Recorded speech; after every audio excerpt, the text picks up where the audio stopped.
In the beginning of September 1812, Daniel Dobbins, a merchant on the Great Lakes, arrived in Washington, D.C. to warn the United States government of the vulnerability of Lake Erie to a British attack. Dobbins had been captured by the British after a surprise attack at Fort Mechanic in Michigan, but was able to negotiate his release. Dobbins was briefly detained again by the British in Detroit after the city was captured. After several days of discussion with President James Madison and Secretary of the Navy Paul Hamilton, Dobbins convinced them that the safest place to build a fleet was in the sheltered bay formed by the Peninsula at Erie, Pennsylvania. On the 5th of September, Hamilton authorized Dobbins to construct 4 gunboats. Hamilton also granted $2,000 to be used for the construction and appointed Dobbins, a civilian, to the rank of sailing master in the United States Navy.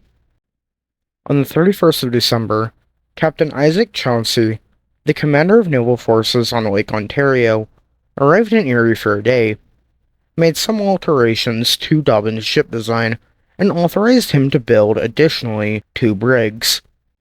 Oliver Hazard Perry was named Chief Naval Officer in February of 1813, and was given orders to report to Erie from Newport, Rhode Island. Perry arrived in Erie on the 26th of March, after being held up at Sachs Harbor, New York, for 2 weeks by Chauncey in case of a possible attack by the British. The construction of the fleet was largely supervised by Noah Brown, a shipwright brought in from New York City. The keels of the 2 brigs were each constructed out of a single 14 by 18 inch 360mm by 460mm black oak log. But due to the lack of iron, the timbers that made up the hulls were joined using wooden pins called tree nails. In place of the oakum and pitch normally used to caulk ships, lead was used. The timbers used in the brigs were still green, as the builders did not have the luxury of time to allow the wood to dry properly. A total of 65 cannons were shipped to Erie to arm the fleet. Hamilton approved the production of 37 cannons by a foundry in Washington, D.C., and the rest were moved from Sachs Harbor. Tigress and Porcupine were launched in April of 1813, Scorpion in May, and the brig Lawrence on the 25th of June. Niagara was launched on the 4th of July along with the Ariel. The Niagara was a Niagara-class Snow-Brig. She had a displacement of 297 long tons as built, a length of 110 feet 8 inches, a beam of 32 feet, a height of 113 feet 4 inches at the foremast, and 118 feet 4 inches at the mainmast, with a depth of 9 feet. The sail plan consisted of 12,666 square feet of sail spread across the Niagara's 2 masts. For boats and landing craft, she carried 2 cutters and 1 yawl. She had a complement of 155 officers and enlisted men. To round out the basic facts in Niagara, she also had an armament consisting of 18 32-pounder carronades and 2 12-pounder long guns. One of the strategic advantages of building this fleet in Erie was that the bay formed by the Peninsula was cut off from Lake Erie by a sandbar, which prevented British warships from being able to enter the bay. The brigs Niagara and Lawrence both had a draft of 9 feet, or 2.7 meters, which was too deep to cross the sandbar. On the 4th of August, Niagara was pulled onto the sandbar using its anchor in a technique called kedging, and was lightened by removing its cannons and ballast. A pair of 90 by 40 foot barges, called camels, were placed on either side of the ship. The camels were sunk and secured to Niagara. The water was pumped out of the camel, lifting the ship. By the following day, Niagara was safely over the sandbar and was rearmed. Lawrence was floated over the sandbar a couple of days before Niagara. During the construction, the area was usually under daily surveillance by the British. On the day Lawrence crossed the sandbar, a pair of British warships, Queen Charlotte and Lady Provost, observed it for an hour but failed to notice Perry's actions. On the 6th of August, Perry ordered a shakedown cruise of the fleet, now totaling it 10 after the inclusion of 3 merchant vessels, Somers, Trippi, and Ohio, that were converted into warships, and the Caledonia, which was captured from the British.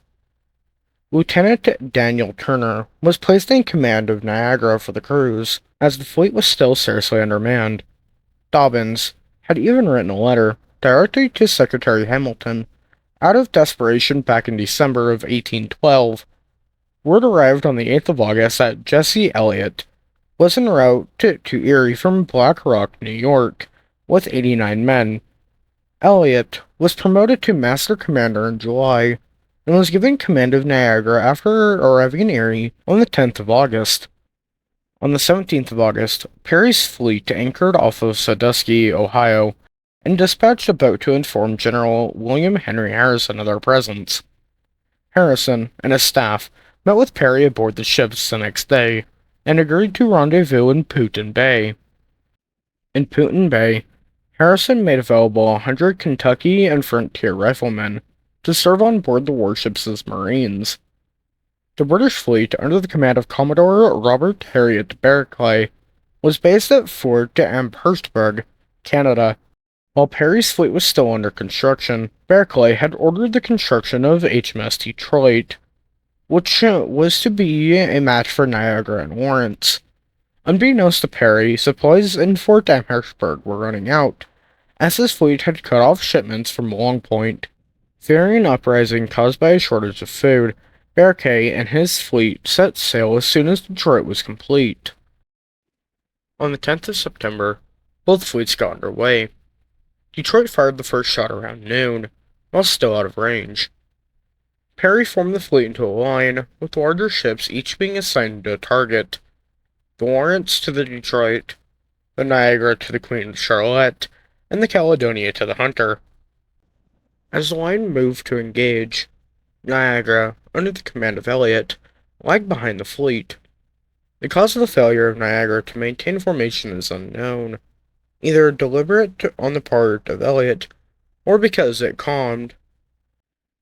After a couple of hours, all the cannons on the Lawrence that were facing the British were out of commission, and the brig could no longer be maneuvered. Perry lowered his battle flag, emblazoned by the last words of Captain James Lawrence, "Don't give up the ship," and transferred to the still intact Niagara via a small rowboat. Perry took command of Niagara and crossed the British line perpendicularly in a tactic called crossing the T. Queen Charlotte, while attempting to prevent Niagara from breaking through the line, collided with the Detroit and became entangled. Niagara opened fire with both broadsides, the starboard broadside hitting the Queen Charlotte and the Detroit, and the port broadside into the Lady Provost. After several broadsides, the Queen Charlotte surrendered, followed shortly after by Detroit and the rest of the British fleet. After the battle, Niagara assisted in the transporting of Harrison's army to the mouth of the Detroit River, in preparation for an invasion of southwest Ontario. On the 26th of April, in 1814, command of the Niagara was transferred to Arthur Sinclair. After repairs, the fleet, consisting of Niagara, Lawrence, Caledonia, Scorpion, and Tigress, departed Erie for Detroit. In Detroit, soldiers under the command of Colonel George Crongen embarked with the fleet, bound for Mackinac Island. The fleet arrived on the 26th of July and landed on the 4th of August. The battle was ultimately lost, with Crongen being forced to retreat back to his boats. On the 13th of August, the fleet arrived at the mouth of the Nottawasaka River, where they attacked a blockhouse owned by the Northwest Company. The blockhouse was ultimately destroyed by the British, along with the schooner HMS Nancy, to prevent their supplies from being captured. After the Treaty of Ghent was signed, ending the war, the majority of the surviving ships that participated in the Battle of Lake Erie were disposed of in 1815. The Queen Charlotte, the Detroit, and the Lawrence were all sunk for preservation in Misery Bay at Penisk Isle, whereas Niagara was kept afloat and operating as a receiving ship. The Niagara was sunk in 1820 when the naval station at Penisk Isle was closed. Benjamin H. Brown of Rochester, New York, bought all four ships in 1825, but ended up selling them in 1863 to George Miles of Erie. Miles raised the ships and planned on using them as merchant vessels, but Lawrence and Niagara, not having a large enough hold and being in poor condition, were allowed to sink again. As part of the celebrations for the centennial of the Battle of Lake Erie, the Niagara was raised from the Misery Bay in April of 1913. Its keel was found to be in good enough condition for the brig to be rebuilt, and efforts to rebuild Niagara would end up being hampered by the lack of original plans. The restored Niagara would be launched on the 7th of June, complete with a new bowsprit, rigging, and reconstructing cannons supplied by the Boston Navy Yard. From mid-July to mid-September, the Niagara was towed to various ports on the Great Lakes, including Milwaukee, Chicago, Detroit, Buffalo, and Cleveland, by the USS Wolverine, the Navy's first ironclad warship. Ownership of the Niagara would be transferred to the city of Erie in 1917, where it remained docked and deteriorating. The city of Erie transferred ownership of Niagara to the newly formed USS Niagara Foundation in 1929, which was tasked with acquiring and restoring the ship and making it the centerpiece of a museum. The onset of the Great Depression forced the Commonwealth of Pennsylvania to take ownership, through the Flagship Niagara Commission, 2 years later. $5,000 was made available for another restoration in 1931, but by 1938 the state stopped its funding, leaving the restoration unfinished. Niagara was transferred to the Pennsylvania Historical Commission, predecessor of the Pennsylvania Historical and Museum Commission, and became a project for the Works Progress Administration. The Historical Commission contracted Howard I. Chappell to draw up plans for another restoration of Niagara, based on other period ships that were built by Noah Brown, like the Saratoga. According to Chappell, very little of the original Niagara remained, as part of it had been sold as souvenirs, and the 1913 reconstruction was not accurate to the period. The Hull of Niagara was launched in October of 1943 without any masts, spars, or rigging. It was placed in a concrete cradle in 1951. Discovery of dry rot throughout every part of Niagara, however, made it clear that a complete reconstruction would eventually be necessary.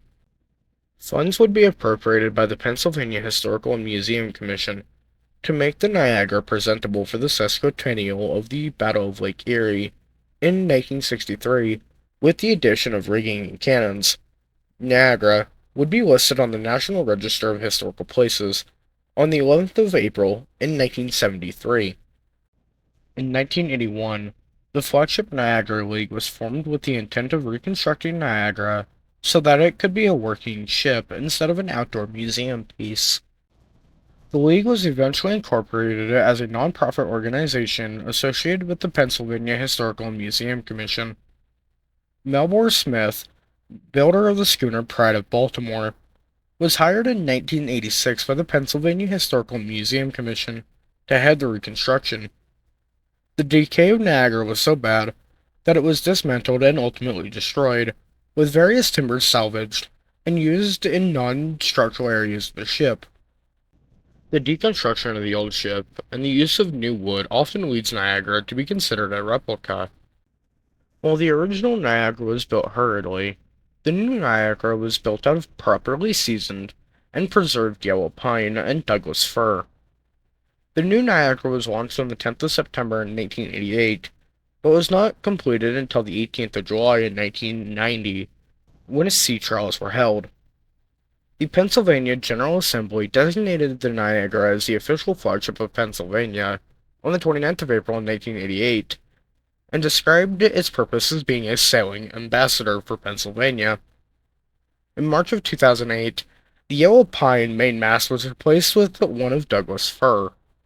The United States Coast Guard certified Niagara as a sailing school vessel in August of 2005, but for safety reasons, Niagara was equipped with modern equipment such as auxiliary diesel engines, lifeboats, radar, alarm, and radio. In 2009, the Flagship Niagara League assumed day-to-day management of Niagara after a decision by the Pennsylvania Historical Museum Commission to cut $250,000 to fill a budget defect. As part of the bicentennial of the Battle of Lake Erie, the Niagara took part in a reenactment of the battle on the 2nd of September 2013 and put in bay along with 16 other tall ships. On the 18th of December in 2023, the Pennsylvania Historical Museum Commission announced that they would be ending their relationship with the Flagship Niagara League on the 1st of January 2024 and would be assuming operational control of Niagara as part of a more museum-focused future for the vessel. On the 23rd of April in 2024, the United States Coast Guard declared Niagara to be inactive and closed her to the public. In July, the Pennsylvania Historical and Museum Commission announced that George Bailey would become the ship's new captain. The ship would be sailed to Cleveland for mechanical work in late 2024, with the Coast Guard allowing the move for repair. After building a deck to protect the ship during the 2024 winter, Captain Bailey would announce plans to move the ship to New England in 2025 for an extensive refit, which would return the vessel to full operational status. As of now, in 2025, we have not seen any movement of her, so it is still up in the air of what's going to happen, and if she's going to be able to make that move. In popular culture, however, in 1996, a commemorative Pennsylvania license plate was introduced depicting Niagara during the Battle of Lake Erie. However, because of concerns by law enforcement about the plate's legibility, they have been led to be no longer issued, and making these plates, in some cases, very rare. She was also seen in 2010 when she was used to depict the whale ship Essex in an episode of the Public Broadcasting Service documentary series American Experience. With that, I thank everybody for watching. I hope you guys did enjoy this video, and I hope you guys did learn something about the Niagara. If you guys did enjoy it, please consider subscribing, leaving a like, and leaving a comment down below. And I will see you all in the next video.